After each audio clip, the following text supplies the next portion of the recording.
Hello guys, আজ হচ্ছে শুক্রবার। আর আপনারা গাড়ি দেখে বুঝে গেছেন আজকে হচ্ছে আমাদের ঘোরার একটা প্ল্যান আছে। হ্যাঁ, আপনারা ঠিকই ভেবেছেন। আজ হচ্ছে আমরা যাবো কামারখালী ব্রিজে। সো আপনারা ভাবছেন যে কেন আমরা যাবো কামারখালী ব্রিজে, কারণ এটা খুবই কমন, এখানে ঢাকা থেকে আসার সময় অনেক মানুষ দেখে। আসলে মেন কথা হচ্ছে আমাদের মাগুরাতে ঘোরার কোনো জায়গা নেই। আর আমরা হচ্ছে কামারখালী ব্রিজে যাচ্ছি না, আমরা হচ্ছে কামারখালী ব্রিজের পাশে একটা জায়গায় রেলের একটা মানে রেল লাইনের জন্য একটা রাস্তা হচ্ছে, সেইখানে ঘুরতে যাচ্ছি। সো এই যে আমরা অলরেডি চলে এসেছি। সো এখানে দেখতে পাচ্ছেন পাশ দিয়ে নদী দেখা যাচ্ছে। সো এখানে আমরা গাড়িটাকে পার্কিং করে আমরা চলে যাব হচ্ছে ওইখানে। সো এখানে যে আমাদের মেন হচ্ছে কাজ হচ্ছে নৌকায় ওঠা। সো আমরা নৌকায় ওঠার জন্য মেনলি এসেছি।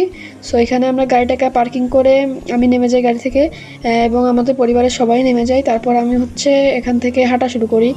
সো হাঁটা শুরু করতে করতে আমরা আস্তে আস্তে কিন্তু কামারখালী ব্রিজের ওইখানে চলে যাই। সো মানে ব্রিজ বলতেছি আমি বারবার, আসলে এটা হচ্ছে রেল লাইনে, যে এখান থেকে দেখা যাচ্ছে ব্রিজের প্রত্যেকটা মানে রেলের প্রত্যেকটা প্লাট দেখা যাচ্ছে। সো উপর দিয়ে কিন্তু আস্তে আস্তে হচ্ছে কাজ, এখনও মানে বাকি রয়েছে। সো এখানে বড় একটা টাওয়ার দেখা যাচ্ছে। সো আস্তে আস্তে কিন্তু এখানের কাজটা সম্পূর্ণ হয়ে যাবে। সো এটা হলে ভালো একটা মানে ঘোরার জায়গা, নৌকা টোকা ওঠা যায় এখানে, ভালোই লাগে, কুয়াকাটার মতো কিছু ফিল আছে। সো এখানে দেখি একটা ছাগল ঘাস খাচ্ছে। সো আমার আব্বু দেখাচ্ছে ওদিক দিয়ে, আব্বু আগে ফেরি পার হতো। সো এখানে আমরা নৌকায় অলরেডি উঠে পড়েছি, পেয়ে গেছি। আর এখান থেকে দেখা যাচ্ছে ওই যে কামারখালী ব্রিজ, আর আমরা কিন্তু পাশে এসেছি। সো এখানে আমরা নৌকায় উঠে এই পাশ থেকে ওই পাশ যাই। সো ভাড়া মাত্র 10 টাকা, আসা যাওয়া দিয়ে মোট 20 টাকা।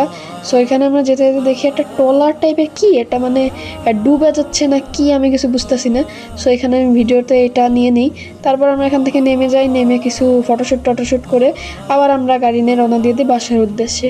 সো এখানে হচ্ছে আমি যাওয়ার পথে এখানে আমাদের নামাজের টাইম হয়ে যায়। সো নামাজ পড়ে আমাদের অন্ধকার হয়ে যায়, তারপর আমরা আবার রওনা দিই।